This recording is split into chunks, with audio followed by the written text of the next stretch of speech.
गणेशोत्सव म्हटलं की पुणेकरांच्या डोळ्यासमोर येतात ते भव्य गणपती, आकर्षक सजावट, पारंपरिक ढोल ताशा आणि लाखो भाविकांची गर्दी।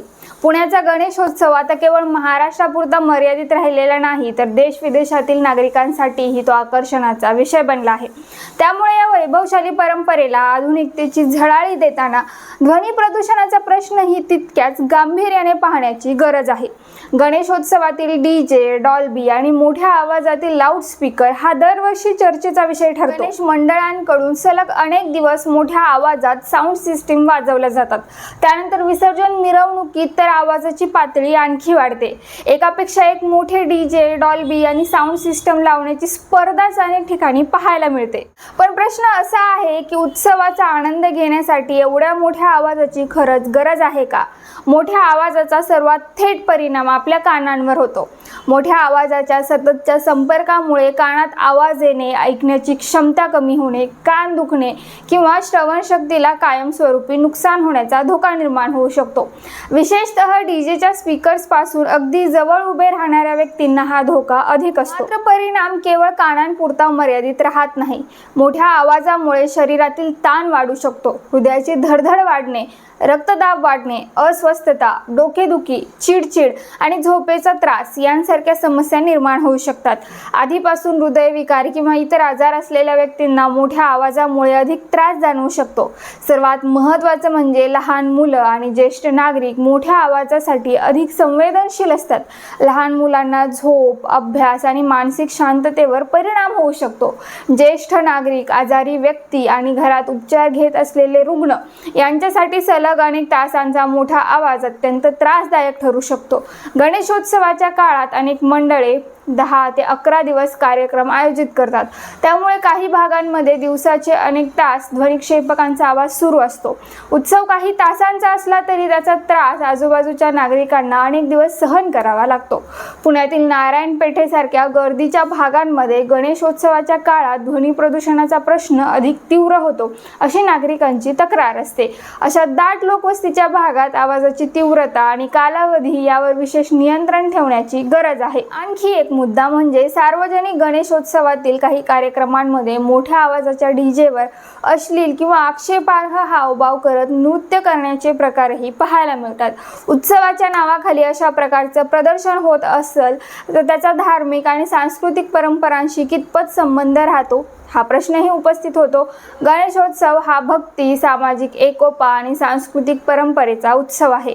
त्यामुळे मनोरंजनाच्या नावाखाली अश्लीलता किंवा सार्वजनिक ठिकाणी असभ्य प्रदर्शन वाढण्यापेक्षा सांस्कृतिक कार्यक्रम, भजन, कीर्तन, व्याख्यानं आणि पारंपरिक कला यांना प्रोत्साहन देणं अधिक योग्य ठरू शकतं।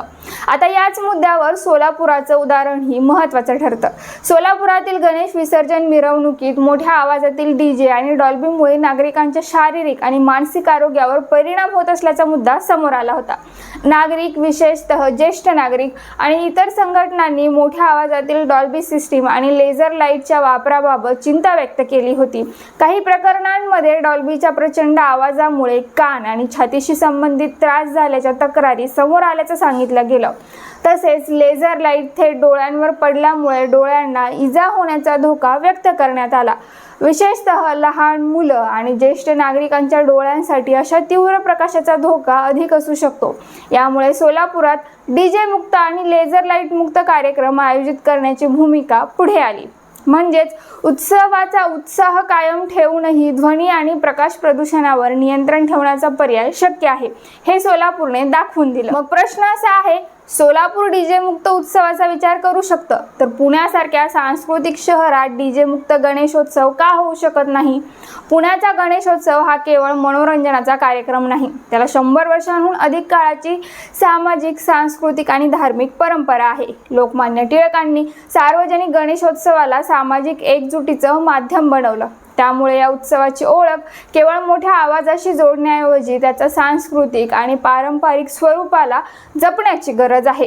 याच पार्श्वभूमीवर गेल्या वर्षी पुनीत बालन ग्रुपचे अध्यक्ष पुनीत बालन यांनी डीजे लावणाऱ्या गणेश मंडळांना जाहिरातीच्या माध्यमातून आर्थिक सहाय्य न करण्याची भूमिका जाहीर केली होती।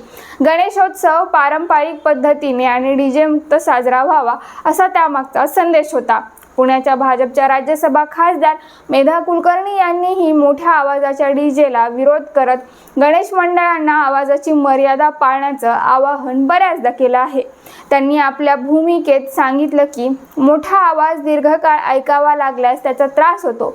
आपल्या वस्तीत राहणारे ज्येष्ठ नागरिक, लहान मुलं आणि आजारी व्यक्ती यांच्यावर त्याचा परिणाम होऊ शकतो. त्यामुळे आवाजाची मर्यादा पाळावी, गाण्यांची डोळसपणे निवड करावी आणि मोजक्या पारंपरिक वाद्यांच्या साथीने उत्सव साजरा करावा, असं आवाहन त्यांनी केलं होतं. या भूमिकेला नागरिकांकडूनही प्रतिसाद मिळताना दिसतो. अनेक नागरिकांचा प्रश्न साधा आहे, गणपती बाप्पाच्या आगमनाचा आनंद घेण्यासाठी आपल्या शेजाऱ्यांची झोप का उडवायची? देवाच्या उत्सवात एखाद्या आजारी व्यक्तीला त्रास का द्यायचा? लहान मुलांच्या कानांवर आणि ज्येष्ठ नागरिकांच्या आरोग्यावर परिणाम का व्हावा? पण याचा अर्थ असा नाही की गणेशोत्सवाचा उत्साह कमी करायचा.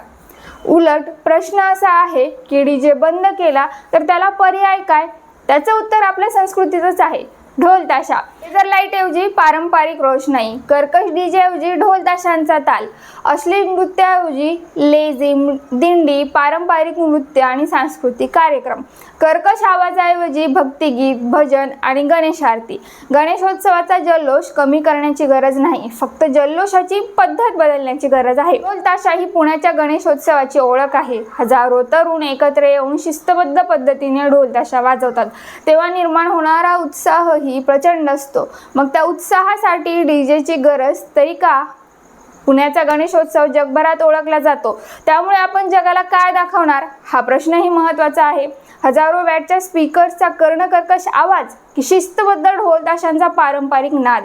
रात्री उशिरापर्यंत चालणारा डीजे की भक्ती, संस्कृती आणि सामाजिक बांधिलकी जपणारा गणेशोत्सव? गणेश मंडळांनी स्वतःहून ध्वनी प्रदूषण कमी करण्याचा निर्णय घेतला तर प्रशासनावरही कारवाईचा दबाव कमी होईल आणि नागरिकांचाही उत्सवाबद्दलचा सकारात्मक दृष्टिकोन वाढेल. कायदा आणि नियमांचं पालन करणं ही प्रशासनाची जबाबदारी आहेच, पण त्याहून महत्त्वाची जबाबदारी आपली आहे. तुमचं यावर काय मत आहे? डीजे मुक्त, लाऊडस्पीकर मुक्त गणेशोत्सव साजरा व्हावा का? तुमचं मत कमेंटमध्ये नक्की सांगा.